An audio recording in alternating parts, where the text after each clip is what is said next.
So in my last video, I was making a suggestion, or I was kind of giving a general advice to people that want to move to Sweden. And I said, if you know you are in a hurry to make it, you shouldn't bother coming here because of the language problem. But now, I had to make that video so that you understand what you're coming into.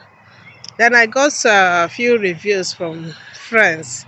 They were like, then I had to change my mind and go to somewhere else. Yeah, I understand because a lot of us we want to move in while you're in a hurry. Like somebody was like, no, me, I cannot wait to 2, 3 months, 4 months, no job. Now let's look at what are the jobs, available jobs that you can actually get in Sweden. Oh, this cold so much. So sorry, I had to run because the cold is kind of much. So as I was saying, we have there's a solution to that problem, and the solution is this: we can actually choose. Okay, you want to work here. There's a way out, and that way out is to learn driving. Now, most companies they want to employ you here, but they want to be sure that you can drive. The question is, can you drive? Do you have the license? And you say yes, then you are employed. But if unfortunately for you, you don't know how to drive, then it becomes a problem. Then driving is just, I can drive, you go and learn automatic. No, driving is you can drive manual.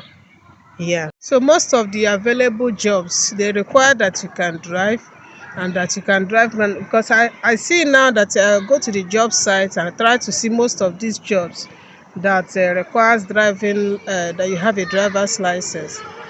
Most of them will also require, put it in brackets, sure manual, drive manual car, which means you can't drive only a non-manual car and then still you'll be fine with it. No, you have to drive. What am I saying in general? We have companies, we have Hemfried. Hemfried employ people and then they go there to clean.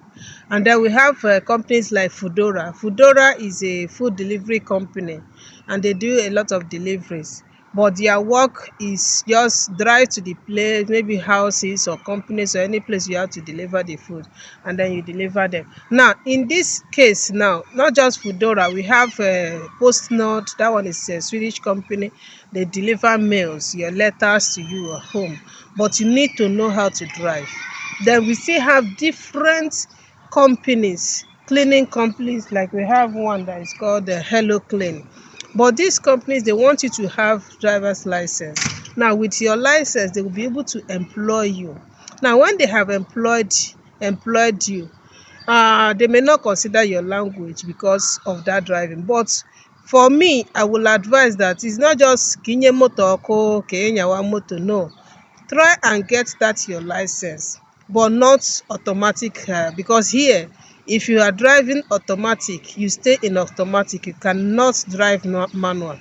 But if you can drive both, if you can drive manual, that means they give you the license that you can drive manual. It means you can also drive automatic at the same time.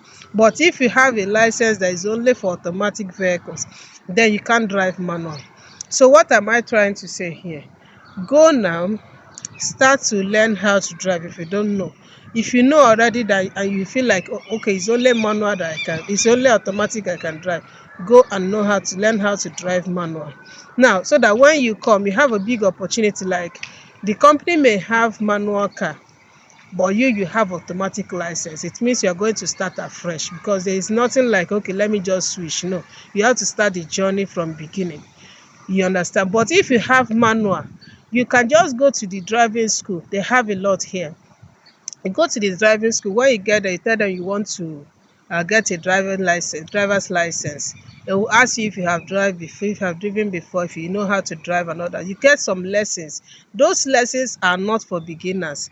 They give you lesson that is maybe probably for somebody that knows how to drive. But they are concentrating on is how you need to obey the traffic rules. So for you to obey the traffic rules, give way where you're supposed to, drive fast, take slow, how to change your gear and other things, just to make sure that everything is fine. Then you take your exam. This can take just 3 months if you're very fast. Some people even do it under 1 month, some 2 months, some 3 months, depending on how fast the person is. And some people, let me not say still lie, there's people that they will get hooked in the theory because you need to read, you need to pass it. So while you're learning how to doing the 8 lessons or maybe more or less lessons, I will advise you to, in fact it's not like an advice, they will also tell you there we have apps. I'm going to show us some apps here that you can actually download and be answering the questions that may come up in these manual exams.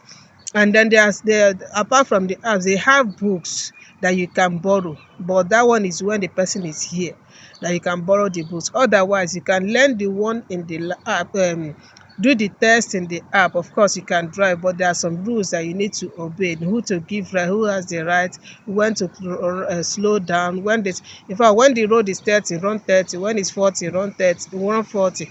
Otherwise if a police should stop you, you're in problem. When they say stop, it's not like the way we drive in Africa, that when they say stop it's the time for us to speed up. No, when you do that, when you stop, they can, when you don't stop when the sign says stop, it means they may withdraw your license from you.